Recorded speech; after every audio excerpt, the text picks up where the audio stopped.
Good afternoon, everyone. Buenas tardes. My name is Anamaria Baralt. I am the niece of Jose Menendez. I stand before you today not just as a member of the Menendez family, but as someone who believes in truth, justice, and healing. Before I get started, I just want to say that I know this is an election season, but for us, this is not a political issue. This is about truth, justice, and healing. On behalf of our whole family, it is my honor to formally introduce our new coalition, Justice for Eric and Lyle. Like so many others, I struggled to process the events of that fateful August day and the loss that I felt. Over time, it became clear that there were two other victims there on that day, my cousins Lyle and Eric. Lyle and Eric would continue to be victimized. They would be victims of a system that wouldn't hear them.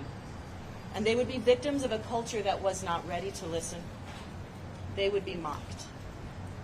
They would be called cold-blooded killers, left to rot in jail and denied any hope of redemption. If Lyle and Eric's case were heard today, with the understanding we now have about abuse and PTSD, there is no doubt in my mind that their sentencing would have been very different.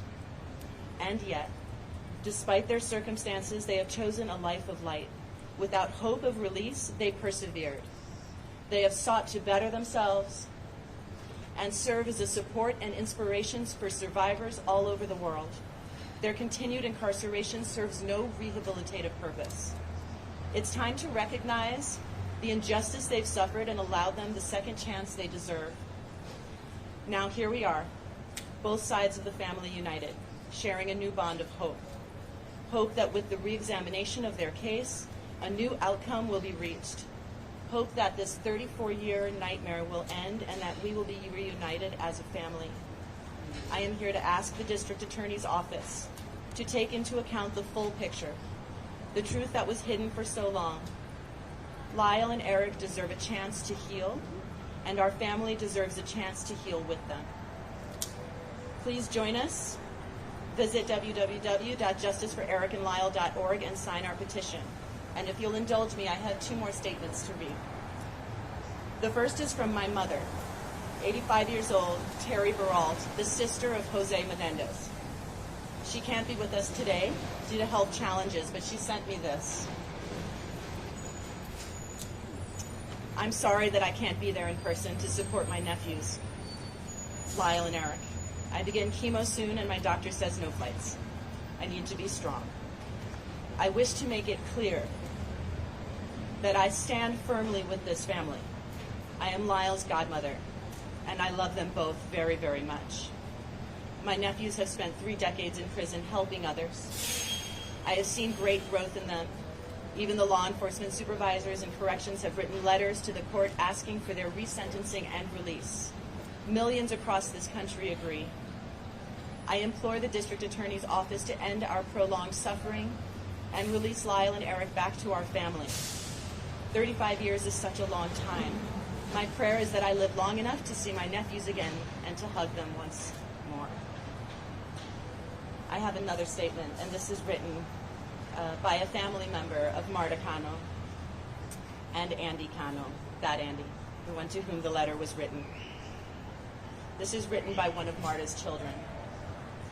Thank you for giving our family the opportunity to express our thoughts during this pivotal time in Lyle and Eric's case. Our family's tragedy has always been very public and has been extensively covered by many media platforms.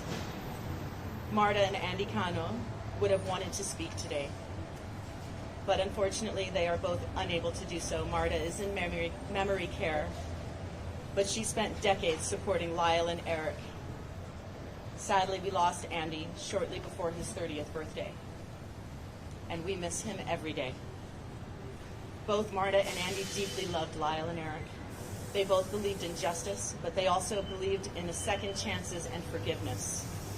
It has been 35 years since this happened, and we feel enough penance has been paid. It is time for them to be released and for all of us to move on and continue healing as a family. Again, if you want to help, please join us at justiceforlyleanderic.org and sign our petition. With that, I'm going to be followed by several members of the Anderson family.